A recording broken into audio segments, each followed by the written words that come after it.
94.9 FM. Your dial for top news, informative programs, music, and lots more. We are West Africa Democracy Radio. WADR. You can listen to us on 94.9 FM in Dakar through our website www.wadr.org.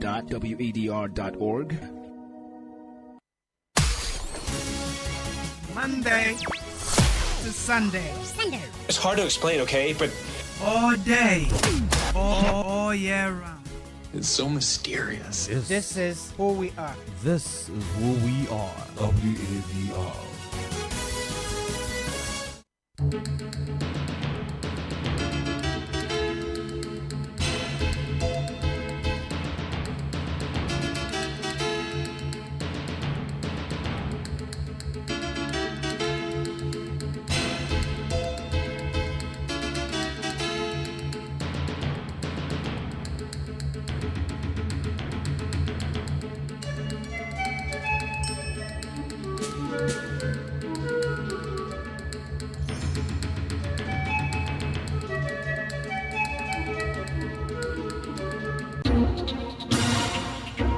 WADR. Promoting dialogue. It's 6 p.m. in Dakar, 7 o'clock in Porto Novo. Good evening and welcome to Newslink on West Africa Democracy Radio, broadcasting on 94.9 FM and around the world at wadr.org. Here are the top stories. Calm returns to Benin after failed coup attempt as citizens move freely. I was a little bit surprised, but now I have learned that the situation has been brought under control. It is better that things stay as they were before. Ivorian President Wadr promises innovative Côte d'Ivoire as he takes oath of office for a fourth term. Over the next 5 years, we will continue building a great, bold, productive and innovative Côte d'Ivoire. Guinean opposition expresses concern ahead of December 28 election, threatens non-support to registered candidates. WADR Director Agnes John Tomasi receives the Press Freedom Heroes and Gambia Press Union Ambassadors Award, challenging youth to protect press freedom. Please stay tuned for details of these stories and more. Here is Augustine Coley with Newslink. Many thanks for joining our broadcast. Let's begin with Benin, where calm and normality are gradually returning after Sunday morning's failed coup attempt by a group of soldiers who appeared on national television claiming to represent a military committee for refundation. The presidency refuted the claims, confirming that the attempted takeover had been neutralized and that Patrice Talon remained safe as president of the nation.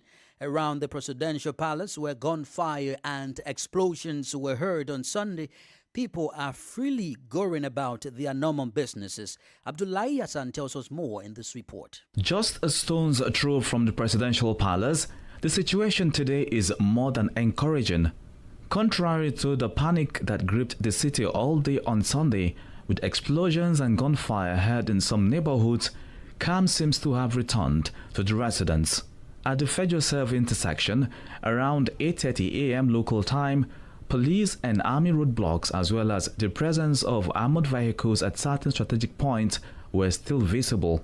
However, traffic remained smooth at the start of the week. A few residents we interviewed described what they called a nightmare. Yesterday, Sunday, as you saw, it was a small, poorly organized group, and it was short-lived. The National Defense and Security Forces took charge of the situation. You can see that calm has returned. That is why I commend our army for restoring order. I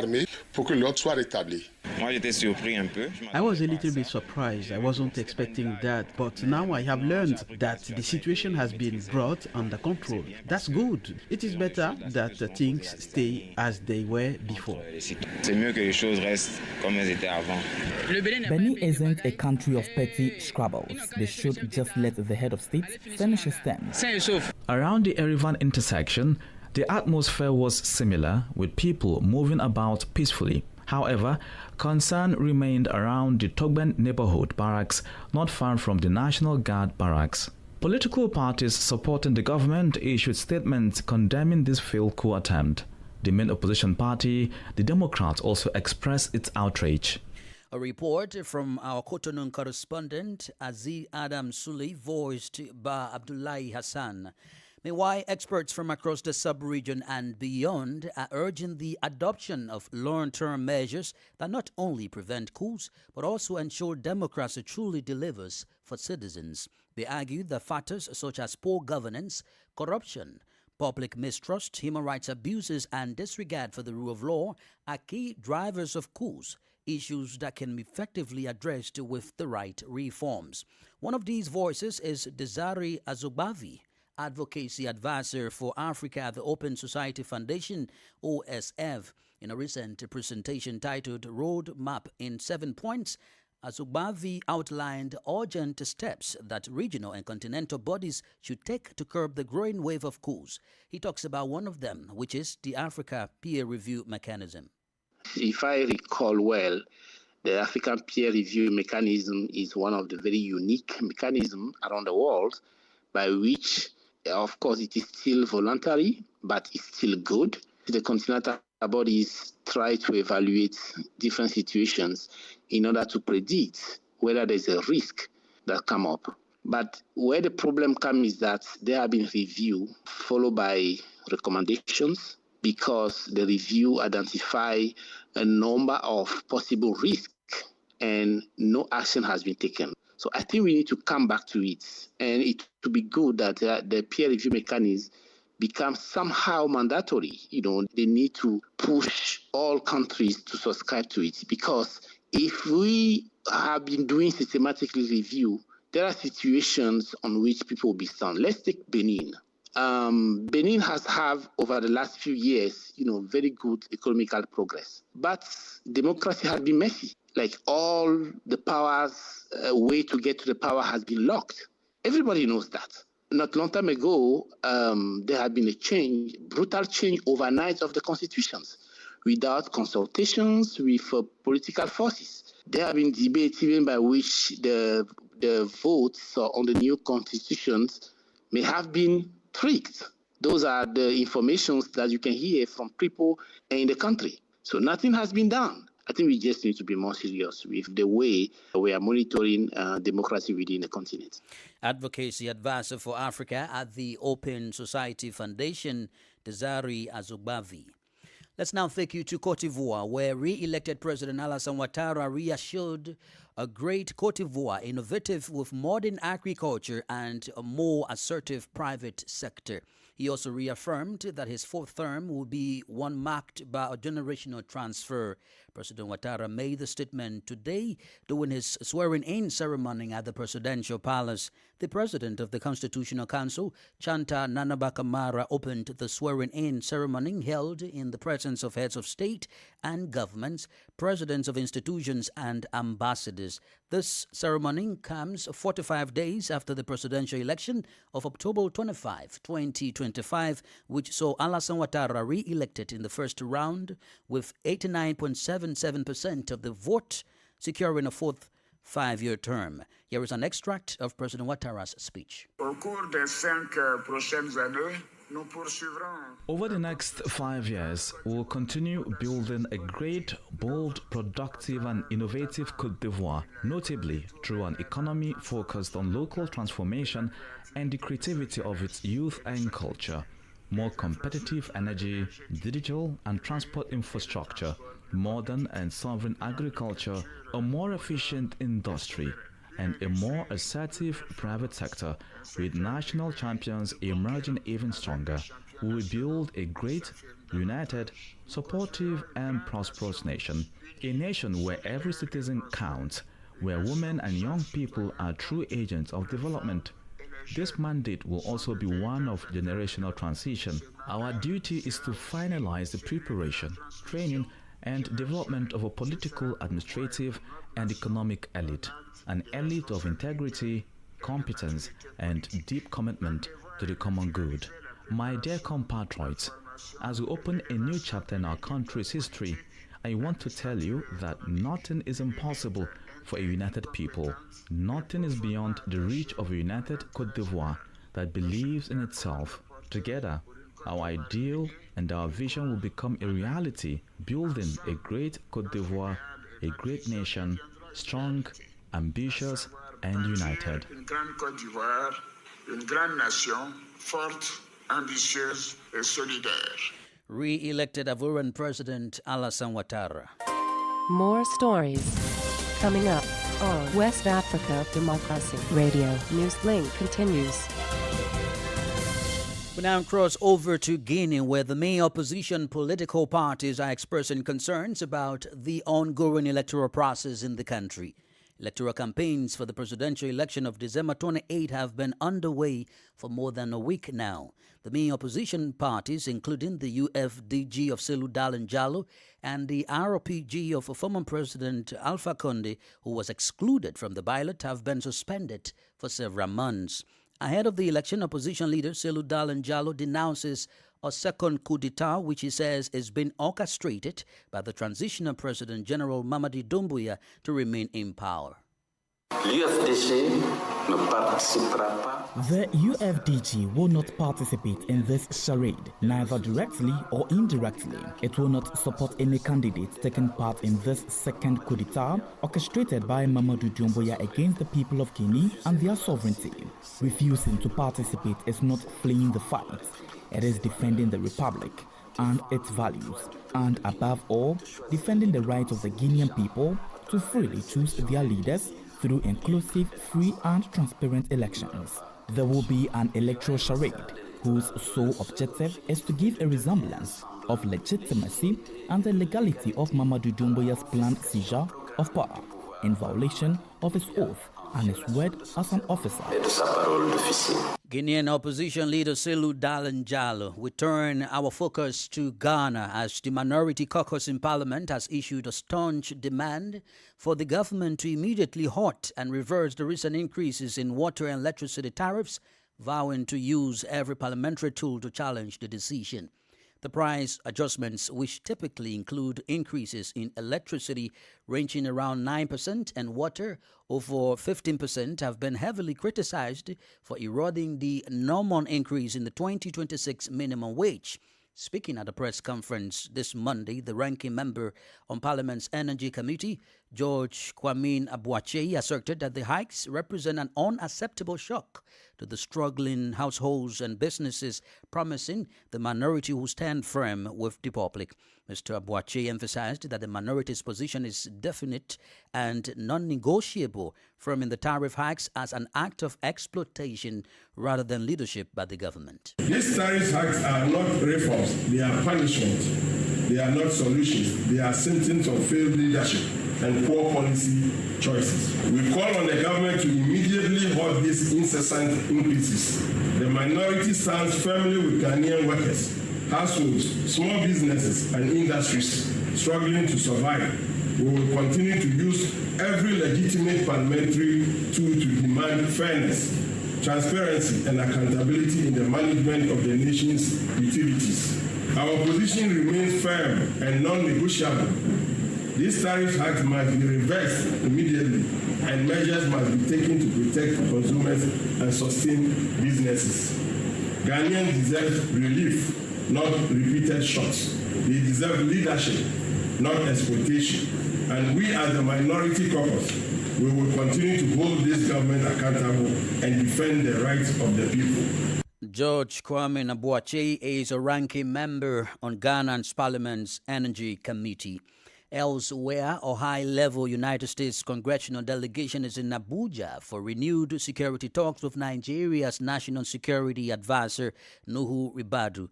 The mission deepens earlier engagements held in Washington and comes at a time when diplomatic tensions between the two countries have heightened.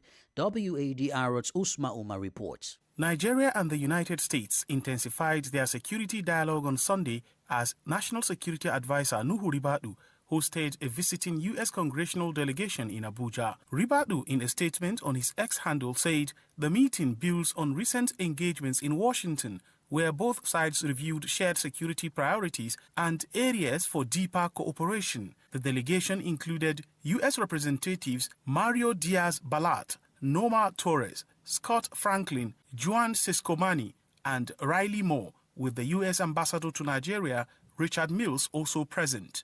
Talks focused on counter-terrorism efforts, regional stability, intelligence collaboration, and strengthening Nigeria-U.S. strategic security cooperation. Ribadu expressed optimism that the continued engagements would help build trust and reinforce joint commitments to peace and stability in the region. The meeting comes at a delicate time in relations between Abuja and Washington.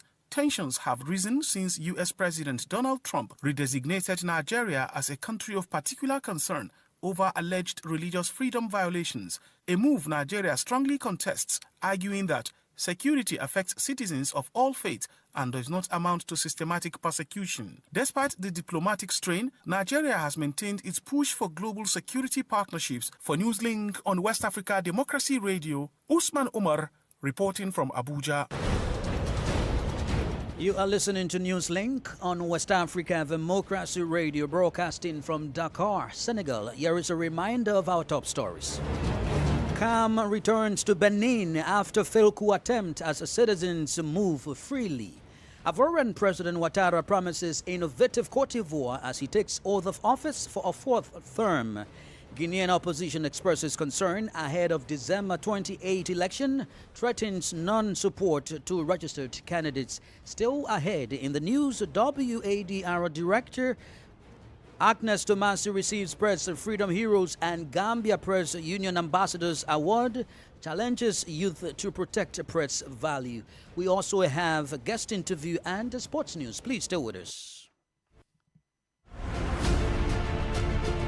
Fresh and breaking news all the time. Hear it first as the news breaks, only on West Africa Democracy Radio. Newslink continues. Many thanks for being with us. That's a reminder, we are streaming live on YouTube at WADR and on Facebook, WADR English Service.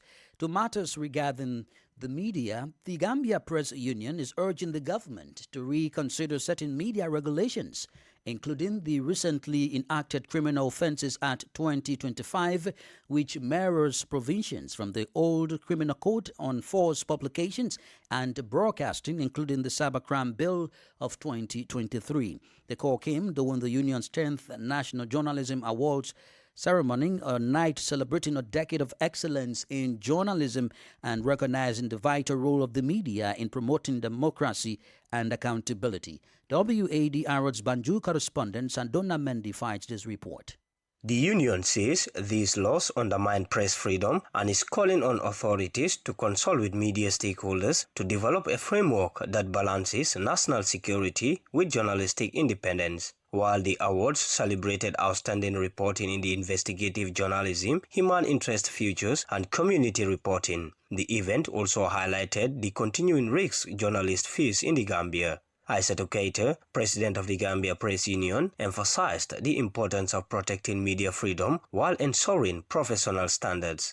In several societies around the world, including in the Gambia, professional journalism has over the years shown a positive influence on our democratic dispensation, civic engagement, transparency, and accountability in government. Stories that span several journalism bits and address critical governance issues like promoting the rule of law and also shedding light on transitional justice issues. Representing the government, Dr. Ismaila Cisse, Minister of Information, Communication and Broadcasting, said, "We understand that press freedom is not a favor to be granted, but a right to be protected. And we remain committed to fostering an environment where journalists can work without fear, intimidation, or undue interference. At the same time, we also champion responsible journalism." Since the 2017 political transition, press freedom in the Gambia has expanded. New media outlets have emerged and journalists now operate with less direct state interference. Yet challenges remain. Intimidation, online harassment, and occasional interference from security forces continue to be reported. Outdated defamation and sedition laws still cast a shadow over newsrooms, while financial pressures make sustaining independent reporting an ongoing struggle. For Newslink on West Africa Democracy Radio, I am Sangdana Mendy, reporting from Banjul. Still on the Gambia Press Union 10th National Journalism Awards, one of the major highlights of the night was the recognition of the station director of West Africa Democracy Radio, Madam Agnes John Tomasi, who received the Press Freedom Heroes and Gambia Press Union Ambassadors Award. In her remarks, she encouraged young reporters to uphold the core principles of journalism. Well, for me, based on what I have seen and continue to see, my advice to young journalists is number one, continue to read. Journalism is about developing yourself as well. Read, research, build yourselves up, and work not for the glamour, but for what I said before, to touch lives, to change lives, to contribute to development. Young journalists should prepare themselves, read, research, improve your skills, always be ready to report truthfully, factually, concretely, concisely, and be ready also to sacrifice. This work is a work of sacrifice. Journalism is not a work of 8 to 10 or 8 to 4 or 8 to 5. It's a continuous process. It's like building. And until that building is finished, we do not stop. So there should be passion for the job, love for the job. As we say for other professions like nurses, doctors, that kind of passion is what you need in journalism. You need to love to tell stories, to love to see how your stories are impacting lives, how your stories are going towards, changing environment, bringing about solutions. So to do that, continue to read, to do your research, to write good stories, balanced, impactful stories. Madam Agnes John Tomasi is the station director of West Africa Democracy Radio, WADR. Politics, analysis on major news, social matters, and all. This is A Guest. Well, let's take you back to Benin, where calm is gradually returning after an attempted coup was swiftly foiled on Sunday, shaking one of West Africa's most stable democracies. The incident has raised fresh questions about the region's growing vulnerability to military uprisings and the political pressures facing Benin as it heads towards a leadership transition next year. To help us unpack what happened, what we know so far, and the wider implication for West Africa's fragile democratic landscape, we are joined by Morgan Asogba, an expert in geopolitics. It's important to point out the fact that Benin Republic has been one of the states that have stood by the ECOWAS in its vision of regional integration when the institution was going through a serious headache when it comes to its members. And aside that, the institution, especially when it comes to good neighboring, let's say, involvement, whether it is Nigeria, Ghana, Togo, so far, the institution has been doing great, and Benin Republic has been maintaining a certain level of good neighbor relationship with the ECOWAS states members. So all these factors put together could explain the vivid response that ECOWAS had when it comes to the situation on the ground with Benin Republic. And obviously, the request from Benin Republic might have also played a key role. What ECOWAS said clearly in one of its earlier statements issued on Sunday was that it was deploying a standby force to Benin to support the National Guard and make sure that the government of Patrice Talon, or should I say constitutional rule in Benin, is maintained. Now, why that was welcomed, in the case of Niger, there was a serious backlash. I mean, what's the contrast between these two cases now? So the major issue here is definitely the willingness of the state to welcome foreign powers within its territory. the principle of sovereignty is key as far as international relation is concerned. So whenever any international organization intends to move in to rescue a state, the state must definitely give the go-ahead. And it appears clearly that when it comes to Niger and other states, it is not, let's say, granted per se that they were ready to receive foreign state armies within their territories. Now, do you think that ECOWAS's decision or action on Sunday to intervene in Benin will deter any such attempt in member states? I do believe that ECOWAS is learning from the past events and its mistakes. And this is definitely a strong message to any military faction that might be willing to contribute into destabilizing various states of ECOWAS. And this might also help some of the states to give more enforcement to the vision of regional integration promoted by ECOWAS. Anyway, I think the regional body is learning and the regional body is acting, and experts are definitely contributing into displaying a new dimension of the body. However, the state, taken individually, still have a key role to play in making this a reality. Now, what are some of these roles that the states will have to play individually and collectively to make this a reality, Mr. Morgan? The first one remains the level of sovereignty that the states are willing to give to the regional body in terms of acting. It is important to remind that the body can only act per the rules that are made by the individual state to the body.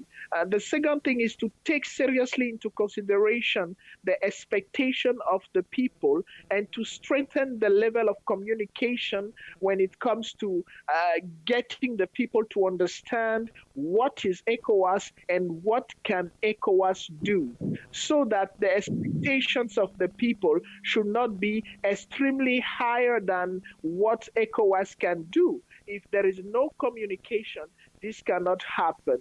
The last thing will definitely be a very strong level of cooperation when it comes to economical aspect, when it comes to military aspect, in dealing efficiently with this scourge of terrorism and groups that are destabilizing the peace within the Gulf of Guinea and the Sahel. And lastly, ECOWAS should be open to discussion even with bodies and states that seems to not share the vision of body. Morgan Asogba is a geopolitical expert. Now in the world of sports, Liverpool forward Mohamed Salah has come under renewed scrutiny after his furious reaction to being left out of recent starting lineups, with former Manchester United striker Wayne Rooney warning that the Egyptian is destroying his legacy at Anfield. Salah, who has failed to start Liverpool's last 3 matches, openly criticized the club and manager Arne Slot following Saturday's dramatic 3-3 draw Premier League encounter with Leeds United. In a rare public outburst, the 32-year-old said he is feeling being left under the bus. The Egyptian star, who signed a 2-year contract extension in April, remains one of Liverpool's greatest ever players, having scored 250 goals in all competitions over 8 seasons and helping the club win 2 Premier League titles. But his form this term has dipped sharply. He has managed just 5 goals in 19 appearances across all competitions. Ronan, speaking on his podcast, criticized both the outburst and its timing, insisting Salah is risking long-term damage to his reputation. Liverpool, who stormed to the title last season, have struggled to replicate that form in the current campaign. And that's it in the world of sports. With that, we've come to the end of this edition of Newslink on West Africa Democracy Radio, broadcasting from Dakar, Senegal. Thank you for listening, and many thanks to Fali Lusso and Mustafa Sek for the technical support. Do interact with us via our social media platforms, X, Instagram at WADR English, on Facebook, WADR English Service. I am Augustine Curley. Good evening. And many thanks to you for listening to Newslink via Hot 104.3 FM, Newmi FM 94.0, Hilltop Radio 104.7 FM, and Veritas Radio 102.9 in Banjul, the Gambia. We also appreciate our listeners in Liberia via Alternative Youth Radio 98.9 FM, Lofa County. Radio Kagama 94.5 FM, Niba County, DCN Radio 91.3 FM, Riverside County, Wakat FM Radio, Banga, Liberia, Radio Baf FM 91.3 Sierra Leone in Nigeria, and Love 104.5 FM Abuja. For you listening via Radio Pad 95.1 Damango, Savannah region, and on Royals FM 104.7 Wenchi, Ghana, we say a big thank you. Remember, West Africa Democracy Radio is all